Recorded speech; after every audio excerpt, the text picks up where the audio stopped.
జానపదాలు కానివ్వండి, పౌరాణికాలు కానివ్వండి, లేకపోతే మన ఆదిత్య తీసిన ఫస్ట్ ఇండియన్ మన గొప్పలు మనం చెప్పుకోము.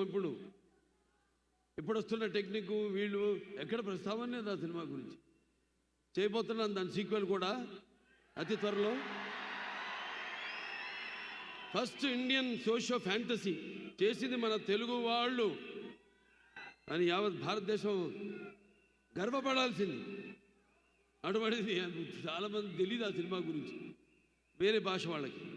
అలా ఎన్నో అటు ఫ్యాంటసీలు కానివ్వండి, పౌరాణికాలు కానివ్వండి, ఇన్ని పాత్రలు చేసే అవకాశం నాకు దక్కినందుకు అది నా పూర్వజన్మ సుకృతంగా భావిస్తున్నాను.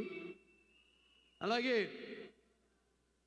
ఒక్కొక్క సినిమా అంటే వయసు పెరుగుతున్న కొద్దీ ఎలా అంటే ఒక సినిమా ఇంకా నాకు బాగా మెచ్యూరిటీ అంటే సినిమాల గురించి, పాత్రల గురించి ఇంకా ఎక్కువ నా సొంతంగా నేను ఒక నిర్ణయం తీసుకునే ఒక స్థాయికి నేను ఎదగగలిగాను అన్న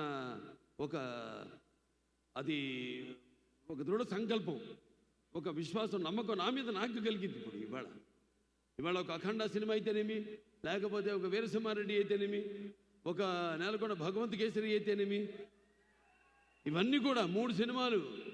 అప్పుడు 86 గుర్తొస్తుంది. 7 సినిమాలు రిలీజ్ అయితే 7లో 6 సినిమాలు సిల్వర్ జూబ్లీలు ఆడినాయి, ఒక సినిమా 100 రోజులు ఆడింది. మళ్ళీ చరిత్ర సృష్టించాలన్న మేమే, దాన్ని తిరగ రాయాలన్న మేమే.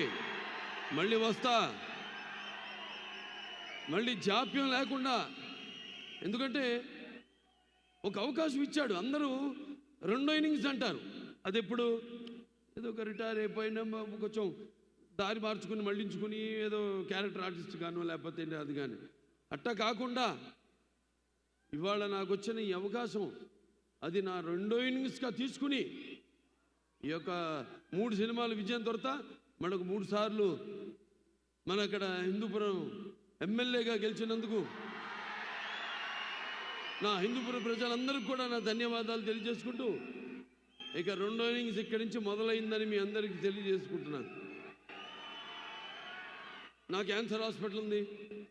నా క్యాన్సర్ హాస్పిటల్లో మా డాక్టర్లు, మా కార్యవర్గ సభ్యులు అయితేనేమి, మాకు బోర్డు మెంబర్స్ అయితేనేమి, లేకపోతే మా డాక్టర్స్ అయితేనేమి, నాన్ మెడికల్, పారామెడికల్, లేకపోతే నర్సింగ్ స్టాఫ్, వాళ్ళందరూ అవిశ్రాంతంగా పడుతున్న శ్రమకి ఫలితమే నా ముందు ఉన్న చైర్మన్స్ అయితేనేమి, నాకు ముందున్న బోర్డు మెంబర్స్ అయితేనేమి, వాళ్ళందరూ నాకు ఇన్స్పిరేషన్గా ఇవాళ ఆసుపత్రిని ఈ స్థాయికి తీసుకురాగలిగానంటే మీ అందరి సహాయ సహకారాలతో.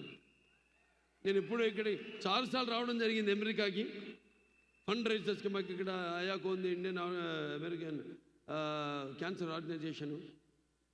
అలా ఇక్కడికి వచ్చినప్పుడల్లా మేము చేస్తున్న సేవలను గుర్తించి మీరు అందిస్తున్న సహాయ సహకారాలు, అలాగే బ్యాంక్స్ వాళ్ళైతేనేమి, లేకపోతే public and private industry sectors అయితేనేమి, అందరూ దాతలు, మీ అందరి వల్లే ఆ ఆసుపత్రి దినదినాభివృద్ధి చెంది ఏదైతే అత్యాధునికమైన పరికరాలు వీటిని అన్నింటినీ అంటే అప్డేట్ చేసుకుంటూ అందరికీ మేము ఈ సేవలు అందించగలుగుతున్నాం.